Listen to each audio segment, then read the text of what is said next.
अस्सलाम वालेकुम, नमस्ते and welcome back to our YouTube channel Pakistani girls react. तो आज हम जिस वीडियो पे रिएक्ट करने जा रहे हैं, काफ़ी ज़्यादा लोग उसकी जो है वो रिक्वेस्ट कर रहे थे। तो वीडियो का टाइटल है why is India privatizing its 167-year-old railways. तो रेलवेज़ के बारे में हमें जो है उससे पहले काफ़ी देखने को मिल चुका हुआ है, लेकिन इसमें जो है वो हमें उनकी प्राइवेटाइजिंग के बारे में देखने को मिलेगा।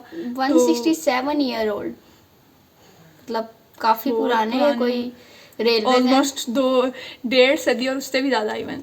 तो ओरिजिनल वीडियो का लिंक जो है वो डिस्क्रिप्शन में है। Make sure to support the original creator. So let's start the video. Private trains फिलहाल देश के रेलवेज का एक ऐसा हॉट टॉपिक है जिसके सपोर्ट में और विरोध में दोनों तरफ लोग खड़े हैं, लेकिन कहीं पर भी आपको इन डिटेल जानकारी मिलना आज मुश्किल हो गया है इन प्राइवेट ट्रेन्स के बारे में, क्योंकि ज़्यादातर लोग ड्रामा पर ध्यान दे रहे हैं।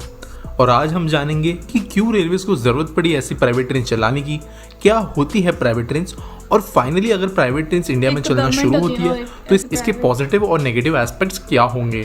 तो दोस्तों शुरू करते हैं।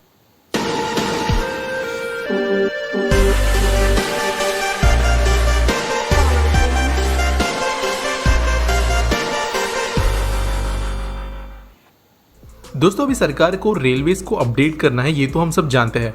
पिछले कई सालों से हमारे देश में रेक्स, ट्रैक्स, इलेक्ट्रिफिकेशन, इन सारी चीज़ों पे बहुत बड़े पैमाने पर काम हो रहा है।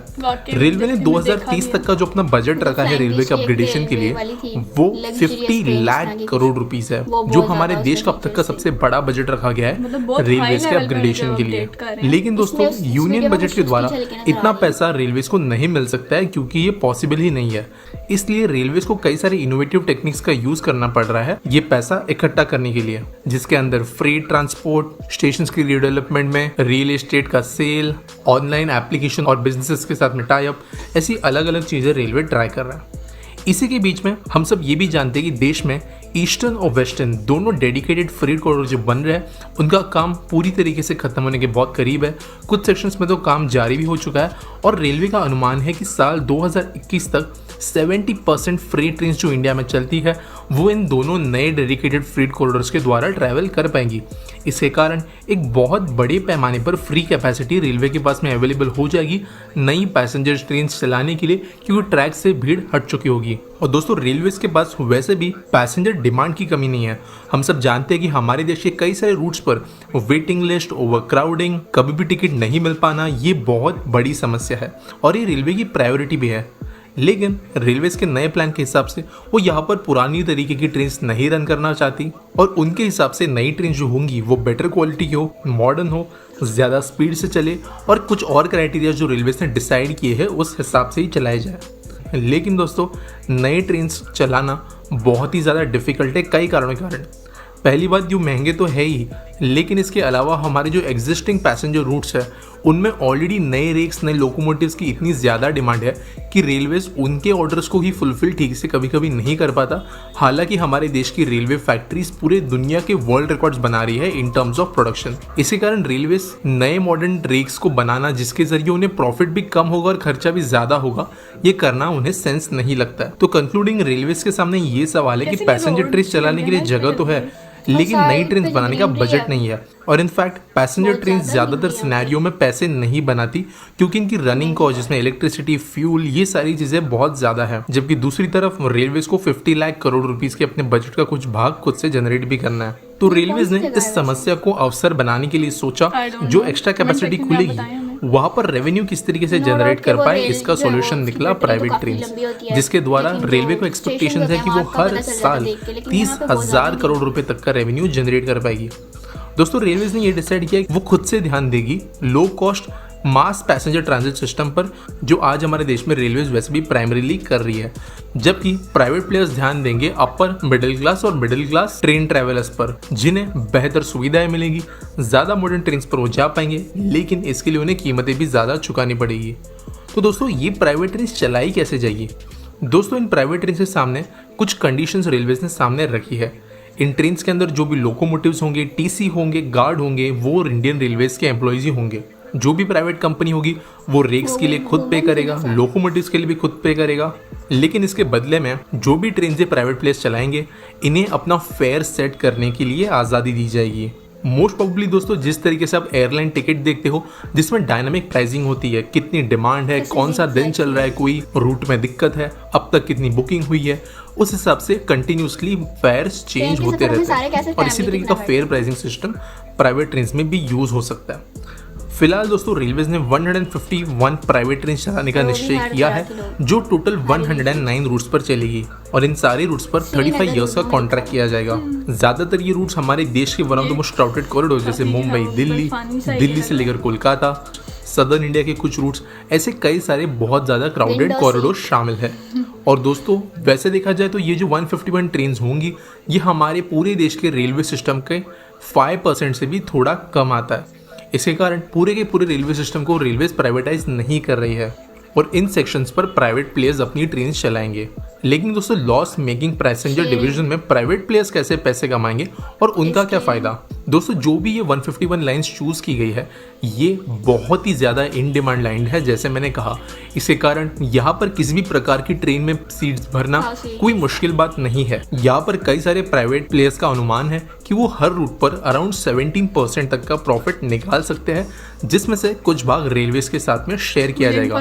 दोस्तों जैसे मैंने कहा कि जो मेन एम्प्लॉइज है, लोको पायलट, गार्ड, टीसी वगैरह, ये तो रेलवेज की होंगे, लेकिन support staff, cleaning staff, train hostess, ये सारे के सारे कंपनी खुद के हिसाब से हायर कर सकते हैं। इसके कारण गवर्नमेंट ऑपरेशंस में जो एक बहुत बड़ा खर्च एम्प्लॉय का होता है जो कई बार बहुत इनएफिशिएंट भी होते हैं, वो प्राइवेट प्लेयर्स को एक कॉम्पिटिटिव एज देगा और इसके जरिए इन्हें भरोसा है कि वो प्रॉफिट बना पाएंगे। और इसके कारण कई सारी कंपनीज जैसे कि BEML, BHEL, टाटा, इन कंपनीज ने इंटरेस्ट दिखाया है हमारे देश में इस तरीके की ट्रेन चलाने के लिए। लेकिन अगर ये प्राइवेट ट्रेन चलती है तो इसमें से हमारा क्या फायदा और हमारा नुकसान भी क्या होगा। पहले नुकसान की बात करते हैं। दोस्तों प्राइवेट ट्रेन जो होंगी उनके टिकट्स ऑब्वियसली जो रेलवेज चलाएगी उससे ज़्यादा महंगे आपको चुकाने पड़ेंगे।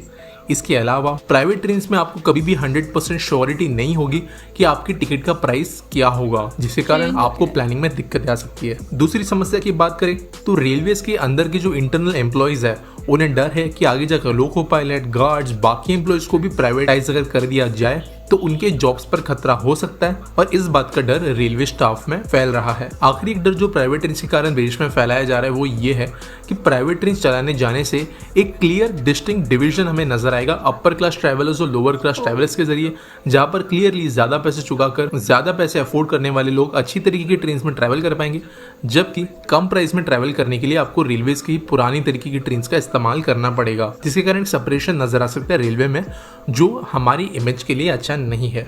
लेकिन दोस्तों प्राइवेट ट्रेन रन करने के कुछ फायदे भी हैं। अगर पॉजिटिव्स की बात करें तो ऑब्वियसली प्राइवेट ट्रेन कॉम्पिटिटिव होगी और एक ट्रैक पर 2 कंपनीज को भी ट्रेन दौड़ाने का परमिशन मिल सकती है। इसके कारण बेटर सर्विसेज, प्राइसिंग में कंपटीशन हमें देखने मिलेगा, जिसके कारण पैसेंजर्स को फायदा होगा। इसके अलावा दोस्तों रेलवेज ने कुछ स्ट्रिक्ट क्राइटेरियाज रखे हैं in terms of punctuality, maintenance और ब्रेकडाउन लिमिटेशंस। फॉर एग्जाम्पल कोई भी प्राइवेट ट्रेन 2 लाख किलोमीटर चलने के बाद में सिर्फ एक बार अगर ब्रेकडाउन उसका होता है, कहीं पर ट्रेन टेक्निकल इशू की वजह से खराब होती है, तो उसे गवर्नमेंट काइंड ऑफ माफ कर देगी।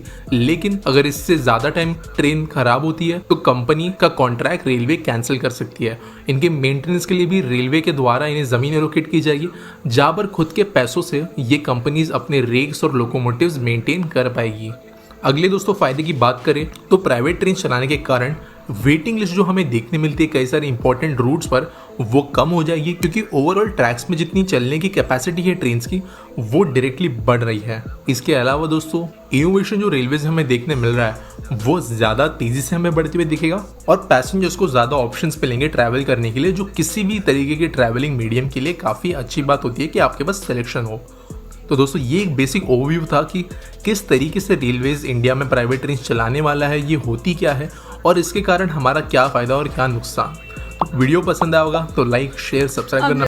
तो वीडियो जो है इसमें जैसे कि रेलवेज का हमें अंदाज़ा है पुरानी वीडियो से कि काफ़ी काम हुआ है उन पे। तो इसमें बेसिकली जो है वो हमें देखने को मिला कि वो जो है ट्रेन्स को जो है वो प्राइवेट कर रहे हैं, और उन्होंने उसके जो है वो हमें नेगेटिव और पॉजिटिव पॉइंट्स भी बताए कि नेगेटिव पॉइंट से ये होगा कि एक तो अपर क्लास और लोअर क्लास का इशू आ जाएगा, यानी एक सेपरेशन। ज़्यादा पैसे जो देंगे वो अच्छी ट्रेनों में ज़्यादा फैसिलिटीज़ के साथ और कम प्राइस पे उन्हें पुराने तरीक़ों से ही सफ़र करना पड़ेगा। और दूसरा उन्होंने ये बताया कि इसमें जो है वो जो फेयर है वो एक फिक्स नहीं होगा, मतलब आप ये नहीं कह सकते कि क्या उसका किराया होगा। पॉइंट उसका बताया गया, वो कोई कुछ भी चेंज हो सकता है, लाइक ज़्यादा भी हो सकता है, कम तो खैर नहीं होगा लेकिन ज़्यादा ही होगा। लेकिन हम बात करते हैं पॉजिटिव्स की, तो उसमें उन्होंने कहा कि खर्चा काफ़ी बचेगा, क्योंकि गवर्नमेंट में क्या होता है कि बहुत ज़्यादा सैलरीज एक तो एम्प्लॉयज़ को देनी पड़ जाती है, और उसमें जो टिकट्स हैं वो ऑलमोस्ट यानी काफ़ी कह लो चीप होती हैं प्राइवेट की निस्बत। तो प्राइवेट में यह है कि उनसे थोड़ा फ़ायदा हासिल होगा, लेकिन उन्होंने कहा है कि कुछ जैसे कि साथ पॉजिटिव भी है तो साथ कुछ नेगेटिव पॉइंट्स भी हैं। तो जाहिर सी बात है उन्होंने कोई इनिशिएटिव देख के ये कदम लिया होगा कि इससे जो है वो ओवरऑल क्या, जाहिर है आहिस्ता आहिस्ता वो नेगेटिव पॉइंट्स को बेहतर करेंगे। तो ये कि ओवरऑल वीडियो देख के बहुत हमें इन्फॉर्मेशन मिली, लाइक हमें इतना ज़्यादा पता नहीं था कि एक प्राइवेटाइजिंग का क्या बेसिक कॉन्सेप्ट है, तो वो हमें इस वीडियो में देखने को मिला। तो आज की वीडियो यहाँ पे ख़त्म करते हैं। मज़ीद इस तरह की वीडियोस जो हैं वो आप हमें कमेंट सेक्शन में सजेस्ट करते रहें, और अगर आपको वीडियो पसंद आई हो तो give it a like and subscribe to our channel. तो मिलते हैं नेक्स्ट वीडियो में, तब तक के लिए अल्लाह हाफिज़।